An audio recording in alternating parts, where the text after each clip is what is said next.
Good evening, everybody. Once again, this is the UFC 154 post-fight recap with Bear Thunder Heart. And tonight, well, this event took place in Montreal, Quebec, Canada.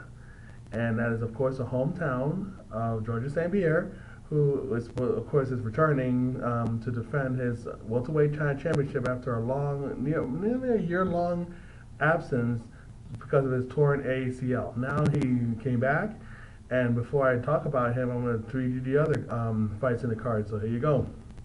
Excuse me. Steven Seiler versus Darren Elkins, and the winner is Darren Elkins via unanimous decision. Ivan Menjivar versus Azamat Gashimov, in his Russian fighter making his debut in the UFC. And the winner is Ivan Menjivar via submission with a armbar. Basically, what it boils down to it, Azamat Gashimov came to fight. And of course, Ivan Menjivar. But the point about it is, of course, Gashimov is 22 years old, very young, very obviously.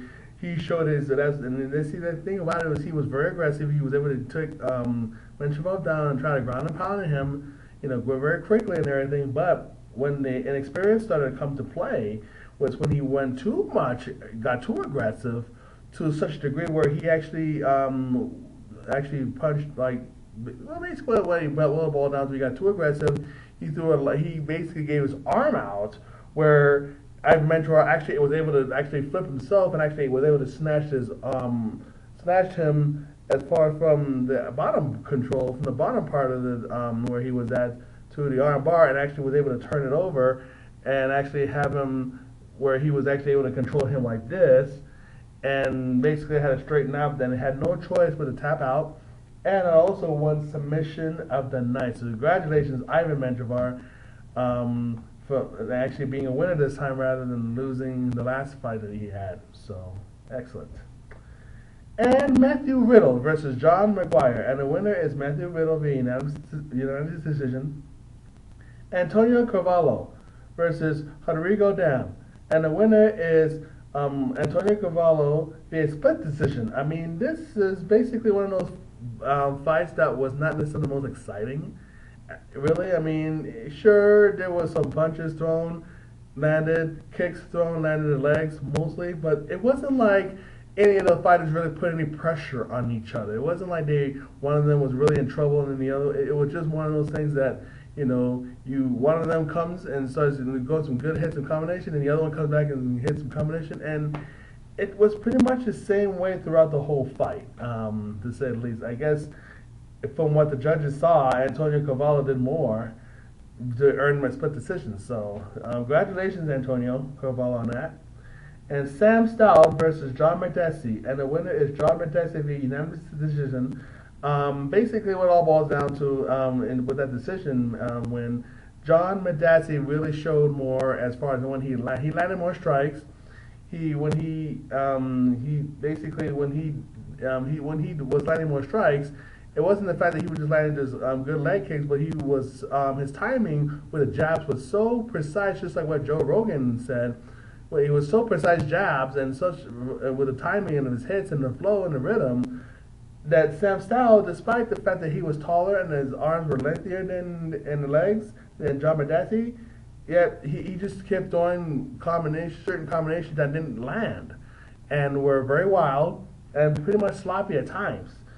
So Sam Stout couldn't really find any timing with it, but John Makdessi did. He was just on point tonight. And this is probably the best I've seen of John Makdessi perform in a long time like that. So, and not to mention too, John Makdessi was also throwing good kicks, not just leg kicks, but also kicks to the head, spinning side kicks, all kinds of stuff that he was doing too. So he wasn't just landing with the punches, he was also landing with the kicks as well. So congratulations, John Makdessi, on your unanimous decision victory. And Mark Bocek versus Rafael dos Anjos. And the winner is Rafael dos Anjos via unanimous decision. And basically what it all boils down to, now this was actually more exciting too, because even though Mark Bocek has had some good winning ways And as far as when he's had some good victories over a lot of other fighters he's had, Rafael really came tonight, showed him what was up as far as not only in the striking game. Mark Bocek couldn't even take him down, barely. Rafael had him grounding and pounding him too, as well as takedowns, as well as submission attempts. I mean, Mark Bocek did some submission attempts too, but Rafael not only did more, but he actually did grounding and pounding, control. Mark Bocek can barely even take Rafael down to a point that was nearly one-sided, to be honest. It was really nearly one-sided. Rafael was really on point, really on game, and when it all boils down to it, he earned him a unanimous decision victory. So congratulations. And in this next one, next fight, Cyrille Diabate versus Chad Griggs, and of course this was Chad Griggs' light heavyweight debut when he was a heavyweight, and I guess heavyweight didn't work out for him, so now I guess he's going to try a light heavyweight. Well, this is his debut. Well, despite all that, and he thought he was going to improve, right? Not necessarily, because Cyrille Diabate basically won and beat him via submission with a rear naked choke. I mean, this was actually his first submission victory in the UFC, to be honest. Cyrille Diabate is more of a Muay Thai striker, if anything. He's not really much of even a ground wrestler or grappler, even though he knows a little bit, but it's not necessarily up to par with a lot of other grappling experts at all. So he's mostly into like punches and kicks and everything, which, by the way, I mean, he did a great job in pushing him against his friends and throwing some good knees on his head and so forth. But what really was the beginning and the end was when he was actually landing a nice punch right to the head, knocked him down, was able to actually get him on his back, barely, and even though it didn't really necessarily the best jiu-jitsu finish that I've seen, yet it was effective enough that he was able to control it, where he was actually able to wrap his forearm around Greg's throat, slap it on, and force him to tap out. So really, not the greatest submission victory, but it was an effective submission victory. So congratulations, Cyrille Diabate, on that. Now, this was really one of the most bizarre fights I've seen in a long time, and I'm going to tell you why. Because Patrick Cote went against Alessio Sakara, and the winner, believe it or not, even though he didn't look like it, was Patrick Cote via disqualification. And the reason why it happened was because Alessio constantly did some hammer fist. Basically, what went down was, of course, Patrick Cote really did some good strikes to his head as far as Alessio, hit him, rocked him, got him rocked it so well that we thought that Patrick Cote was going to get him. But then, of course, once Sakara had Patrick Cote against the fence, he landed some nice elbows to the head, which rocked Patrick Cote.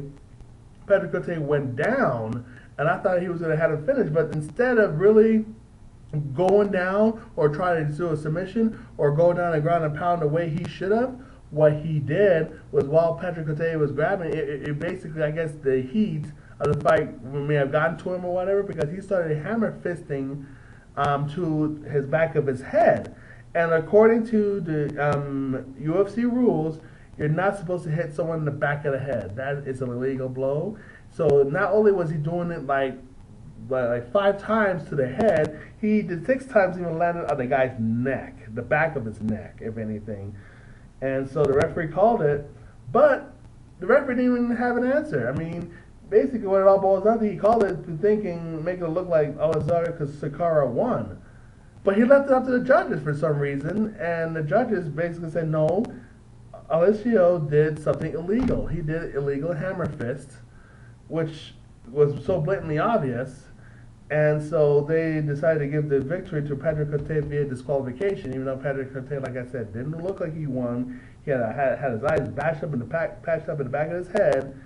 And even though Sakara was very apologetic about it and he didn't mean it, I'm sure he didn't, but at the same time, he should have, I don't know if his people didn't tell him, hey, man, stop hitting the back of the head. Do something else or something like that. I mean, I didn't really get the idea why he would, he should have been there. He was there long enough to know that you shouldn't be hitting the back of the head.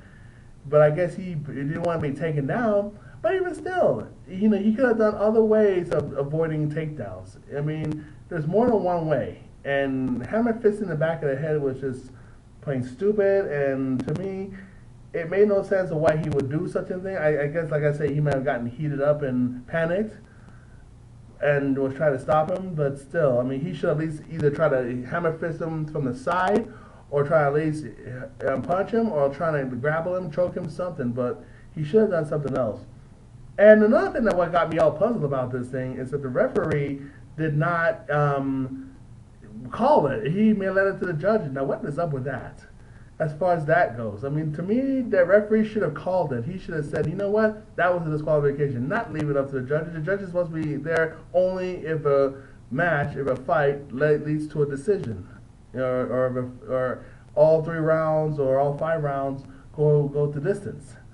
And that's it, you know. All rounds have been used up, but to have a judge, you know, a disqualification rather than the referee was kind of weak. I was wondering if it was the referee even trying to pass the buck to the judges, so the judges can get blamed and not him. I mean, there's just a lot of stupidity that went on with that, and I think that the referee should, you know, just start doing his job and just do it well no matter what. And whatever happens is going to happen. But, you know, if he's going to continue, but referees like that should not be passing the buck. They should call it, and let's leave it at that, you know. And if people want to argue, people are going to argue until they're blue in the face. But the bottom line is the referee makes the final call. So maybe they're not necessarily the best call, but it's the call nonetheless. So, anyways, Patrick Cote, get well. Damn, he took a beating tonight. So. Congratulations anyway on that victory. Just get some rest and healed up as quickly as can. Anyways, next, Mark Hominick versus Pablo Garza, and the winner is Pablo Garza via unanimous decision. And you know, let's just be honest. I mean, Mark Hominick, this is like probably what his 4th loss in a row now. I'm wondering if the UFC is gonna start cutting him or not. Maybe they should cut him. I don't know. You know, Mark Hominick has not really done hot in the last few fights, and this has been like the 4th one. And Pablo Garza just basically dominated him with ground and pound, especially like from the 2nd round on. I mean, sure, Mark Hominick may have had a better striking, but even Pablo Garza has had some good striking against him too. So it just went, you know, both ways on the 1st round. But Pablo Garza, once he figured out that Mark Hominick was not good on the ground as much, well, that's when Pablo Garza just did some, and plus he was so tall, he had the leverage advantage, so he was actually able to reach to him, actually able to really control him through his height and leverage, but almost like the way John Jones does to the opponents. I mean, let's be honest. Mark Hominick got beat up so bad, oh my goodness. I mean, it's really embarrassing to have to even talk about this. I mean, and you know, and I hate to even have to bring this up too, but Mark Hominick, each and every time, I don't know what is it about me thinking about Mark Hominick. I remember when he, of course, fought with Jose Aldo when he was fighting for the championship, and Jose Aldo gave him a big, huge lump on his head, so huge that it just looked like he was having a kid, and rather than his girlfriend at the time when his girlfriend was pregnant, or fiance, or whoever she's supposed to be for him. And it just reminds me so much. I don't know why it keeps doing it. It keeps reminding me of this whole fetus of a woman in South Park that has a dead fetus on her head. It just keeps reminding me of that. And I don't know what it's going to take for me not to stop thinking about Mark Hominick in that way. I don't know if Mark Hominick needs to just leave the UFC or leave the MMA in general, or Mark Hominick needs to do something so stellar that it's going to make me forget about that nurse and the fetus in the head, because that's what I think of Mark Hominick each and every time that I see him in the ring or I see him get beat up. I mean, I see him get beat up by Korean Zombie. I still think about this fetus on the head. I mean, oh my goodness, I've got to. That's why he reminds me of. I'm sorry, folks. I mean, it sounds insulting, but that's what he reminds me of. The woman with the fetus on her head. So I don't know what's going on with Mark Hominick, but if he wants to continue to be in the UFC, he needs to really do something to really, you know, find a way to find some winning ways again, because he's not doing good where he's at right now. And this, like I said,